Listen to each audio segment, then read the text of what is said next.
Sa lahat na naging enkwentro ko ay nung nag-test mission kami sa Scout Ranger Class 96-88. Yun ay nang mag-test mission kami sa tri-boundary ng Tarlac, Pangasinan, Nueva Ecija. So may plenum noon ang mga NPA, of which sa sinasabi ng intelligence report, marami sila, hundreds talaga sila, na minsan na nilang pinatunayan na sila ang naghahari sa lugar na yan kasi ang mga NPA na ang pumapasok sa mga munisipyo. Way back 1988. Ano yung grupo ng NPA? NPA na grupo ng mga grupo ng bali main guerrilla unit ng mga NPA noon. Yung kasikatan nila. Kasikatan nila yon, talagang inaatrasan sila according to them na nakalaban na nila mga battalions within the area pero umaatras kaya napapasok na nila ang mga munisipyo, pinapasok na nila ang mga pulis. Then doon lumakas ang loob nila, especially so nang na-assign ang 1st Scout Ranger Company sa Bataan, na-enkwentro nila yung mga NPA na yan na medyo diyan talaga nagkaroon ng matinding labanan ng 1st Scout Ranger Company under then Captain Glorioso Miranda, then Lieutenant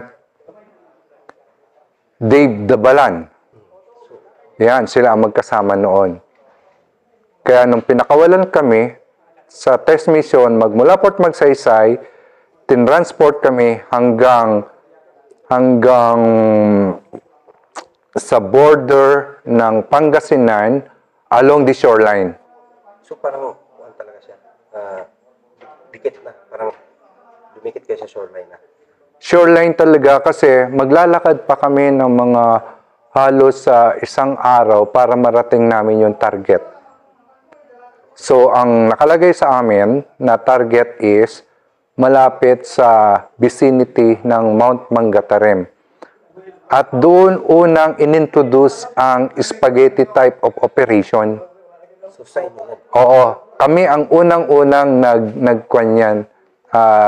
nag-apply into practicals ng kwan. Then, sa amin din, unang ipinagamit ang Amili na submachine gun na kami ang pinag-decide kung kukuhanin ba siya o hindi. Kasi doon makikita yung performance sana ng Amili na yan. Made in Spain siya. Pero it so happen yata na hindi nakapasa. During the test mission, maraming nabasag na kwan sa amin. So, first day nyo, preparation nyo sa test mission, gaano kabigat o ilang days yung initial nyo pag gano'n ng mga area noon? Bali, ang ibinigay sa amin noon is regular na kwan na dalahin 1 week ration. So, 7 days yun. Oo, 7 days ration. So, day nyo, anong nagiging resulta ng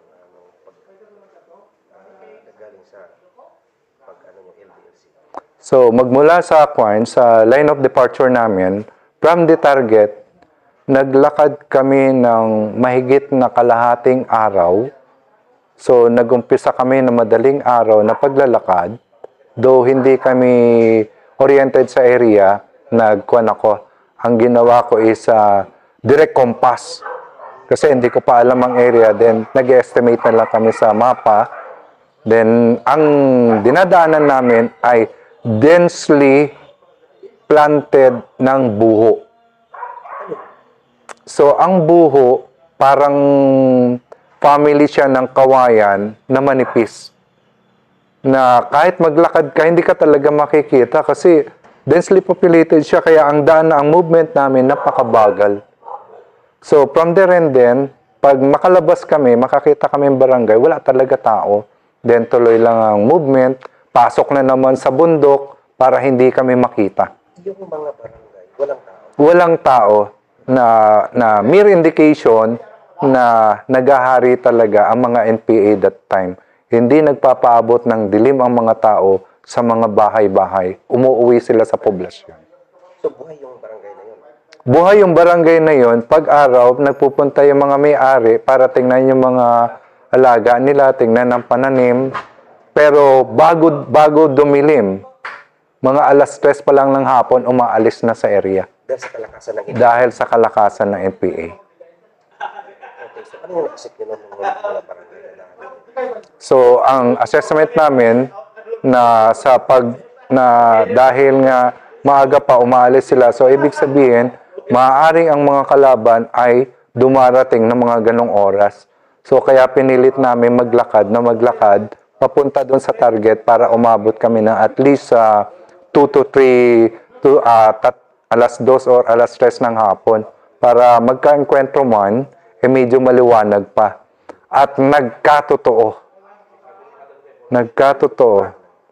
So, ang nangyari, sa puno ng Mount Mangatarem, ito ang Mount Mangatarem, ito ang malaking ilog, dito ang puno niya, dito ang kampo, dumaan kami sa creek. So, sa creek, malapit na doon sa target namin, meron na kaming nakita kaagad na naghuhugas ng baboy, nagkatay ng baboy kasi plenum yun ng mga ng mga NPA, mga pagkain nila ang iniluluto. So, lubhang napakarami. Na-assess ko na napakarami ng kalaban. Mga anong oras yun? So, mga alas 2 na ng hapon to. 2 to 3 p.m. So, from your location, nakikita nyo na? From location namin, ang nakikita lang namin, yung mga pinuno siguro, mga pinuno nila na nagpapahinga sa table, may mga nakahiga, may nagbabasa. Yun ang nakita namin siguro, more or less mga 11 or 12 yung andon. Ano yung camp or temporary? Camp nila, plenum area. Doon nagplenum ang mga kalaban. Kasi nung matapos ang gera namin, doon namin na-realize na napakadelikado pala ng area na hindi mo basta-basta mapapasok. It so happened na dumaan kami na hindi kami nakita dahil sa densely vegetated ng mga kawayan, yung buho na tinatawag namin. Mga gaano kalayo from your location na nag-observe kayo sa kanila? Oo. Nung nakita namin yung nagkakatay ng baboy, siguro more or less mga 10 to 15 meters. Siguro, nararamdaman niya kami, pero dinidisregard niya, knowing siguro na walang makakapasok doon kasi sa south ng kanilang location, andun ang first company, naggigera na talaga sila doon. May putukan doon. Kaya hindi nila kami siguro kinukuhan kasi alam nila na walang makakapasok sa area. For how many days na, before nung pumasok kami doon, nag-aaway na sila, nagigera na sila ng first company. Nag-iinkwentro na sila. Kaya nung in-insert kami, kung nasa south ang first company, sa north kami ipinasok. Doon ang approach namin. Pero identify nyo na, nakalaban sila nung nag-observe pa lang kayo? Nung nag-o-observe kami, sabi ko, kalaban to. Number 1, na indication, bakit may mga table doon? Kumbaga sa establish yung area. Yung table naman. May table na ginawa nila. Then number 2, sa ganun na napakadilim na area kasi nasa ilalim ng punuan Hindi mo basta-basta makikita kahit nasa sa aerial view, hindi mo makikita. Then number 2 na indication, sabi ko, bakit hindi naman naka-uniforme? So lumakas na yung pakiramdam ko. Number 3, nagkakatay ng baboy. Pero wala pang baril ba? Wala pang nakita. Wala pa kaming nakikitang baril nung yung mga kasama ko, yung mga nakahiga, may mga baril. May mga baril sila. Nakasandal ang mga baril. Sabi ko, sa loob-loob ko, kalaban eto. Kaya nung preposition ko na ang kalaban, kasi ang kalaban is merong second layer of defense. Una, pag ganun ang bundok, meron dito. Eto ang creek, andito kami, kaya nung nag-maneuver, yung kasama namin, to occupy itong second layer of defense nila, nakuha, bagbagan, patay yung mga andito, tapos yung may first layer of defense na naman, bago yung mga kwan talaga, yung mga tao na asa gitna. So, dito sa baba, ang pagitan lang namin, ang cover namin is natumbang puno siguro mga 12 inches in diameter na puno. Yan. Only to find out na doon pala yung nakita namin na nagpapatay ng kwan, nagkakarni ng baboy, doon pala napunta sa harap namin na hindi namin alam kasi madilim eh. Pero alas 3. O alas 3 ng hapon pero madilim sa ilalim. Hindi naman umulan. Oo, hindi umuulan pero madilim. Kasi nga, hindi naman, visible naman siya siguro, something of mga 70% ang visibility. Kaya lang, dahil nagpuputukan na, hindi namin nakuha. Ang focus namin ando sa main bulk eh. Sa mga nasa table. Tapos eto, pumutok. Bug! Tinamaan yung isang kasama ko. Iginanod lang yung baril. Bug! Patay. Kaya kami lahat din, iginanon din namin yung baril namin, pinutukan namin yung harap.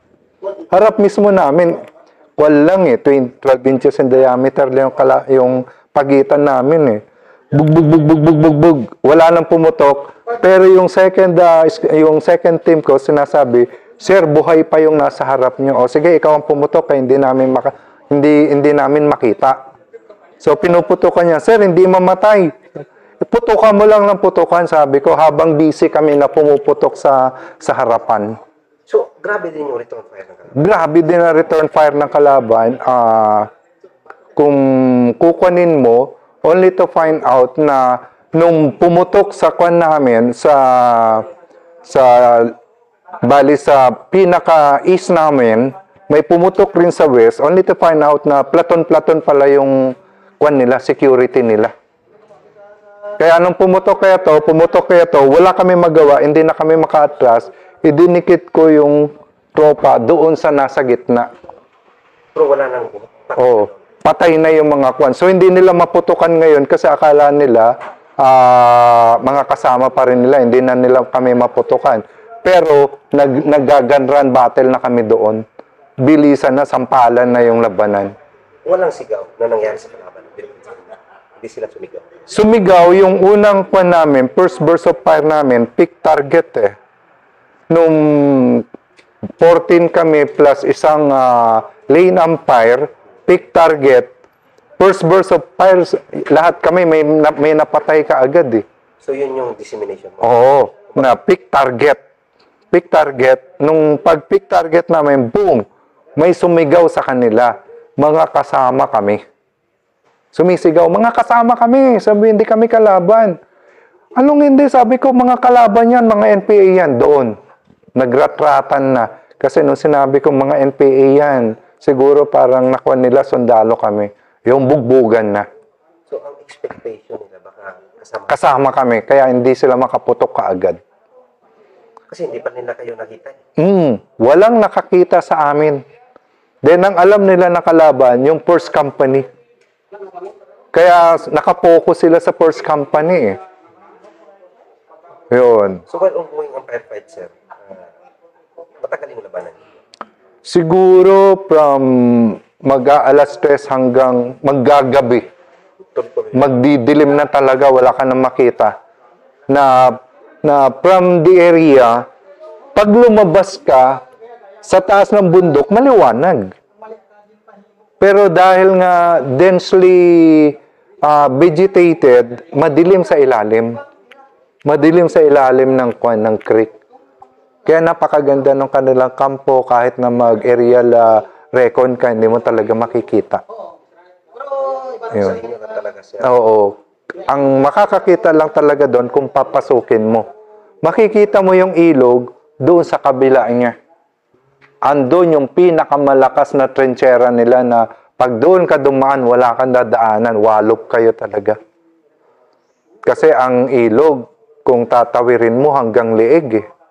Yun lang ang daan. Pag pinutukan kayo, doon lang kayo pwedeng dumaan. Pag pinutukan kayo, yun lang ang exit nyo, magpaanod ka na lang sa tubig. Yun lang ang laban mo. Kaya nagpapasalamat kami that time na hindi kami doon dumaan.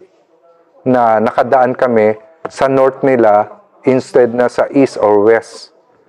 Kaya nung nagdaanan na yung mga grupo, kasi yung class namin, kasi kwan siya, spaghetti type of operation, so most likely yung target namin, pupuntahan, babalikan, may aalis, may papasok, may aalis, may papasok ulit, may... Kung nauna sila na nakarating doon, matindi talaga. Oh, hindi ko alam kung anong mangyayari. So, sa buong encounter na yun, wala pang, kumusta ang tropa mo? Ang tropa ko, medyo nalungkot, pero hindi talaga bumigay. May wounded na. Pero may patay na kaagad sa amin eh. After siguro mga 30 minutes of firefight namin, namatayan na kami ng isa. Tao mo yun. Tao ko yun. Katabi ko mismo. Sino yun, sir? Si Sergeant Gulina. Then Sergeant Gulina. Ilonggo siya, naka-assign yata sa 3rd ID. Katabi mo yun. Ang katabi ko. Paano siya lang, sir? Bigla na lang may pumutok. Yung itinaas yung baril na gano'n, bigla na lang may napaganon na lang siya eh. Kaya nga na-alert ako, pagkuhan namin, pagtaas din ng baril namin, nirap-rap din namin yung harapan namin. Pero siya, undas pa talaga kagad. Nakuhan ko, na-realize ko, napatay talaga. Kasi wala nang reply eh. Habang nagpuputukan kami, pinapansin ko siya, wala na, hindi na gumagalaw. Kumbaga sa kuhan na, grabe yung putukan, hindi mo siya maaasikaso. Though, nakakover kami. Kung buhay man siya, hindi talaga siya tatamaan kasi medyo malalim yung creek eh. Then malalim yung may cover kami. Pagkatapos, medyo elevated yung lugar ng mga kalaban. Kaya kitang-kita namin. Medyo madilim doon sa lugar namin. Maski sa lugar nila, medyo madilim. Tsaka kahit natirahin kami, may cover kami. Hindi ko lang alam kung safe kami doon. Hindi na parang concealment na lang bali yun, hindi na talaga cover. Pero hindi nila kami makita at takot sila magpuputok kasi akala nila kasama siguro nila kami. Ayun. Kaya nung maggagabi na talaga, yung isang bundok, ni-rush up namin. Ang sabi ng Lane Empire, Sir, punta na tayo sa Kwan, i-rush up na lang natin to. Para meron tayong pag-harboringan. In-assess ko ang area, okay naman. So, pag-grass up namin, tumakbo yung mga kalaban, kami nag-occupy ng area. So, pantay na kami ngayon dito sa kabila nila. Eto, pumuputok eto eh. Wow, platon din eto. Tapos, from there and then, nakita namin narinig namin na 3 mangga. Withdraw tayo 3 mangga. So, may malaking bundok doon. Na-realize ko, nung tinitingnan ko yung mapa, ang ibig pala sabihin ng 3 mangga, doon sa mapa is Mount Mangga Tarim. So, kung titingnan mo, una M, Mount, Mangga, Tarim, una M, tapos ang last M. Kaya 3 mangga. Then, na-realize namin, doon sila nag-withdraw. So, paglabas namin siguro, nag-clearing kami the following day ng alas 2 hanggang alas 3 ng hapon. After ng bombing sa area kasi nag-request kami ng cross-air support. So, andun na. Basically, ang nakuha namin doon, something of mga pitong patay. Only to find out na mga commanders pala yun. Front secretary, commander ng main guerrilla unit nila, pati ang XO ng main guerrilla unit, pati yung nasa baba ng front secretary nila, patay, bali 7. Then, nakita namin na along their route, Sa withdrawal. nung nakita namin, nung nasa taas na kami na itong bundok, hundreds yung tumatakbo papuntang Mount Magatarim. Kitang-kita namin eh. Namumuti talaga yung daan. Makita mo yung daan, sabi ko, ganun pala karami yung kalaban namin, sabi ko. Pero malayo na. Oh, malayo na. Pumuputok kami, hindi namin alam kung tumatama. Umaabot. O kung umaabot ang bala. So, nag-request kami ng cross air support the following morning, alas 9, binaming ang area, then alas 12, nag-clearing kami. Bumaba ulit kami, doon na namin nakita yung mga patay, doon na namin kinuha yung namatay sa amin. Kasi on that day, during encounter, hindi nyo talaga ma-assault pa. Wala pang clearing na nangyari. Walang clearing kasi ang dami. Lumabi na. At dumidilim na. Pero alam namin, marami ng patay kasi tigi-tigisa kami ng target eh. Yung first team at saka second team, bali 1 section plus 1 AI, alam namin, bawat isa sa amin nakapatay talaga. Eh, dala ko pa naman M14 that time. Oo, test mission namin, M14. Talaga, alam ko, kaya nung tiningnan namin yung mga yung ibang mga namatay, malaman mo yung tama mo. Yung kinuan mo, yung tinamaan mo. Kasi pick target eh. Nakaposisyon kami, hindi nila alam. Kaya pag boom, yung first burst of fire namin, siguro 50 ng mga patay siguro kaagad doon. Possible na may mga na-withdraw pa sila. Oo, tapos nung nagratrata na bugbog, alam namin, marami pa rin tinamaan, then yung iba nag-withdraw kaagad, palabas ng ilog, ng malaking ilog. Then ang alam namin, doon sa ilog, akala siguro nila mga kalaban pa rin yun, siguro pinutukan din yung mga kalaban. Kaya ang nangyari doon, nung nagkausap kami ng first company after a week, ang sabi nila, mahigit 30 ang patay. Kasi ang mga patay, inilibing lang doon sa ng mga civilian sa malapit sa ilog, na bumaho talaga yung area, na nabubulok talaga. Body count. Ang body count, In body yung nakalaban nyo. oo, main body talaga, sa gitna mismo nung tampo nila. Kaya ang patay, as per intelligence report nung kinuwan nila, parang kinlarify, binerify kung sino-sino yung mga tao. Yung mga mismong civilian daw, doon sa Mangatarim Municipality mismo, doon ibinaba yung mga patay sa munisipyo mismo. Itinuturo kung sino yung babae, eto yung commander, yung pinakamatapang, eto yung second, eto yung... Kaya alam namin, puro officer talaga yung patay. So, malaking epekto yun sa kanila. Magmula nung nag-operate kami, hanggang umalis kami sa area, nawala ang NPA. Nawala. For how many months daw? Siguro mga 8 months yata. Wala. Kaya tuwan-tuwa yung mga tao that time. Yung mga civilian populace. Tuwan-tuwa sila kasi makakabalik sila sa kanilang mga tahanan, sa kanilang Then, hindi lang yun. Then, pursuit operation namin, pagkatapos ng clearing, naglakad ulit kami. After 2 hours, inkwentro na naman. Kasi may nag-aabang pala sa amin. So, pangalawang encounter nyo na yun. Oo. So, within that day, pagkatapos ng clearing namin, bugbugan pa rin. Hindi naman bugbugan, syempre clearing. Pag may nakita kang tao, bugbog para sigurado. So, nag-clearing kami, nakuha something of 7 yung patay. Then, maraming baril na nakuha. Siguro, sa akin na report ko that time, something of mga 11, 12, ganyan. Tapos pag... 11 na baril. Oo. Then, ang sa patay, sabi ko, hindi yun bababa ng 20.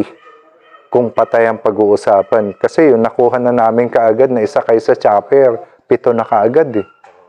Yung mga naitakbo pa nila. So, yung wounded sa inyo, isang patay, Isa lang patay sa amin. yun yung talagang Oo. nagbuwis ng buhay. Oo, nagbuwis ng buhay na hindi ako makakuan noon. Sabi ko, kasama mo. Then, iniisip ko pa kasi, alam mo na, yung mga Ilonggo, antingan yan eh. Pagdadaan kami sa open terrain, siya yung gumaganon eh. Sir, ako muna. Yung namatay, sir. Oo, kiniklear niya yung kwan ba. Ano yung ginagawa mo? Kwan yan, sir, anti-ambush. Ayun. Then only to find out, sa enkwentro pala siya mamamatay. Hindi sa ambush. Pero masakit din, sir, bilang isang sundalo. Ay, oo. Kasi, siyempre, kasama mo siya na, kumbaga, kahit na napaka-responsable, matapang, then concern sa mga kasama. Si, ano, sir, Si Sergeant Golina. I believe galing siya ng 3rd ID yata. So, at least, dahil sa ginawa nyo rin naman at kasama siya, maganda naman yung nagiging accomplishment nyo. Oo, napakaganda accomplishment namin then. It was then na nung after the encounter, series of encounter namin, pumunta nga etong si aming regimental commander, pinasyalan kami mismo sa Pangasinan. Then, General Blando, nagpa-briefing siya regarding that, kung paano nangyari. Kinuwento rin namin yung second line of defense nila, kung paano namin nakuha, in-assault, first line of defense, kung paano in-assault, kung paano nakuha yung gitna na kinaroroonan ng mga officers nila. Kasi kung yung score na yun, yun yung isa sa magandang score that time din. Napakaganda talaga kasi tuwan-tuwa maski na intelligence community noon na ang tagal nilang niluto yan eh. Ganun. Oo, ang tagal nilang niluto, then nalaman nila na talagang walang inaatrasan yung mga NPA na yun. Sila na bali naghahari sa Pangasinan that time. Sila na yung sikat. Sila na yung accordingly inaatrasan ng mga battalions, kinakatay-katay lang nila yung mga KOFGU, pinapasok yung mga munisipyo. Yan, ganyan siya katindi. Pero sa inyo lang pala mga Oo. sa team mo. No, sa awa ng Diyos, nung naengkwentro namin, akala ko mamamatay na din ako that time. Oo. Kasi talagang sa pag-ulan ng bala, kung hindi dahil sa pananalig talaga sa Panginoon, ewan ko lang. Then, dagdag na balita, after that, one day lang, pagkatapos ng engkwentro, na-dyaryo. Na-dyaryo yung engkwentro namin na balita na namatay ako. Oo. Oo. Ang nakalagay doon, Scout Ranger, class 1996, encountered more or less hundreds of New People's Army o CPP, NPA. Then, 16, parang 16 yata yung nakalagay eh. Dead or died. Tapos,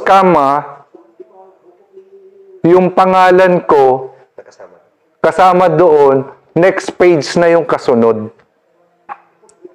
Nabasa ng pamangking ko na nag-aaral sa Santiago City. Hindi niya binasa ng buo yung balita.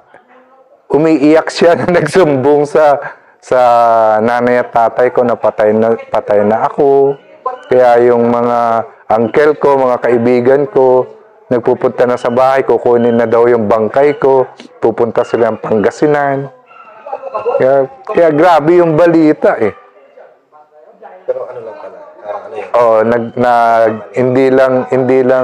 hindi lang tinapos yung pagbabasa doon sa newspaper. Baka lead by siguro. Oo. Tapos nakalagay doon, Lieutenant Granil headed.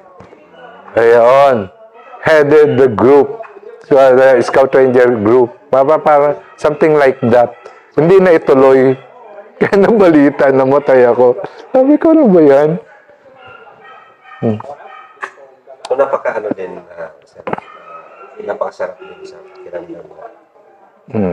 Natulungan din yung Yung kung sa party ng Peace and Order, nakatulong tayo ng malaki doon that time kasi only the Rangers na nakapagpatahimik doon sa area.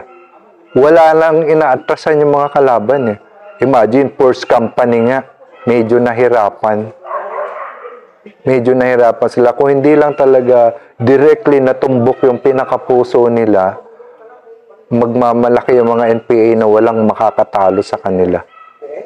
Wala talagang makakatalo kasi proven lahat ng mga, hindi naman siguro lahat, yung mga munisipyo doon, kinakatay-katay lang nila eh. Pinapasok nila kung yung mga baril. Tapos grabe yung commander, pag napaengkwentro daw, tatambling-tambling pa. Ganun. Nung panahon mo na noon, sir, bilang isang company commander o platoon leader o warrior sa ikaw yung nagdadala noon. Gaano kalaki yung tiwala mo sa mga kasama niyo? Napakalaki ng tiwala ko, lalo na alam ko Ranger, mga kasama ko nung nag-report na ako sa batalyon, na naging 4th Scout Ranger Battalion na siya. So, lumakas yung tiwala ko sa sarili ko. Lumakas yung tiwala ko sa mga kasama ko na whatever happens, hindi ka iiwanan. Then, yun nga, marami na rin kami ang naging daan din para i-liberate ang Sinundungan Valley, yung isang magulong area sa Cagayan, yung Pugin, balitado yung Pugin. Kayo din yan? Oo, napunta rin kami doon. First time in history na kami ay nakarecover ng solar charger na hindi namin alam kung ano. Ano yun? Oo, that was 1993. Then, doon ako nakaranas na makaengkwentro ng itim, Amerikano, sa Pugin. Kasi sabi, hold the line. Mahalata mo yung boses, pati yung English. Hold the line. Malaking tao. Pero sabi ko, anong hold the line? Waswasan. O kaya matitindi yung kwento din, lalo na itong NPA yun? NPA side. Pero may nag-i-English? Oo. Then, doon ko nakita na lahat ng radio frequency within the area ng Isabela, Cagayan, monitored nila. May mga tape lahat. Lahat ng communication, lalo na kung plain text, kuha nila lahat. Then, ang charger nila, yun nga, yung first time in history na nakakuha kami ng solar charger, puro ilang 187 yung nakuha namin dun. Yun. Ano yung pinakamasayang araw? Oo. Sabi na lang, pinakamasayang araw lang nung nasakit ka.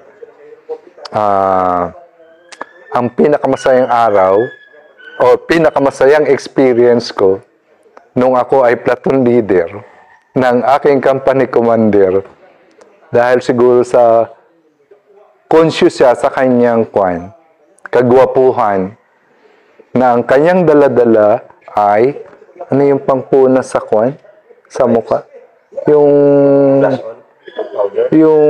yung liquid siya, ano to, yung pinampupunas para matanggal yung dirt. Eskinol. Yan. Na, sir, okay. Pampalinis na mukha yan. Yan ang kanyang Kilala niyo to. Company commander ko siya that time. Then, ang pinakamasaya, doon ko nauso, na-motivate ang tropa na kung magpaparesupply, alam mo ang order ko? Usually, ang order ko mga yung panty natin, mga bikini, kuminsan inumin. Ako, ang order ko, iba. 2 fried chicken. 2 spaghetti. 2 palabok, Jollibee. Tapos, siguro mga 6 na siopaw. Sakay ng chapel. Oo. Chicken Joy. Yan ang order ko, Chicken Joy. Tapos, Cloud9. Kasi pag maubusan na kami ng ration, yun ang ginagamit ko sa panglugaw namin, lalagyan ng Cloud9. Oo. Kaya pag yung tropa, tuwan-tuwa, pag nakita nila, dumating yung order ko, grabe ang kain ko. Imagine, 2 Chicken Joy, spaghetti, palabok, siopaw. Kaya nung sumunod na resupply namin, yung tropa ganun na din. Instead na mga tanduay o alak, puro pagkain na rin. Ano yung pinakamahirap naman at pinakamadramang araw mo sa PID? Ayon nung nasa Sinundungan Valley kami na nag-ooperate kami, na-enkwentro kami, namatayan ako ng isa, dahil doon sa kapabayaan din naman siguro or hindi ko siya nautusan na kasi di-scout ko siya eh. Sabi ko, bantay ka dyan. May mga kalaban, sabi ko. Mag-time out ang tropa. Biglang pumutok. Bagsak siya. Katabi ko mismo. Kalimutan ko na yung apelyido from Pangasinan. Tanggal yung baon ng ulo niya. Tapos yung lead scout na inutusan ko na mag-post, tanggal yung panga. Naunahan kami. Kaya habang nakikipag-away, habang nagigera kami, sumisigaw ako sa sama ng loob ko na bakit nangyari yun.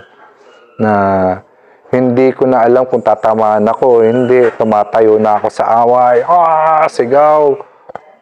Laban! Bakbakan! Walang atrasan. Doon ko na feel na napakahirap mamatayan ng tropa. Napakasakit. Parang hindi mo... Patuloy yung pag-operation namin noon. Then, it was then na may namatay sa amin na official sa San Jose, Cagayan, Rizal, Cagayan, na landmine yung niya. Nasa taas kami noon, nag-ooperate, na landmine, 13 ang patay sa kasama namin. Ex-Oko.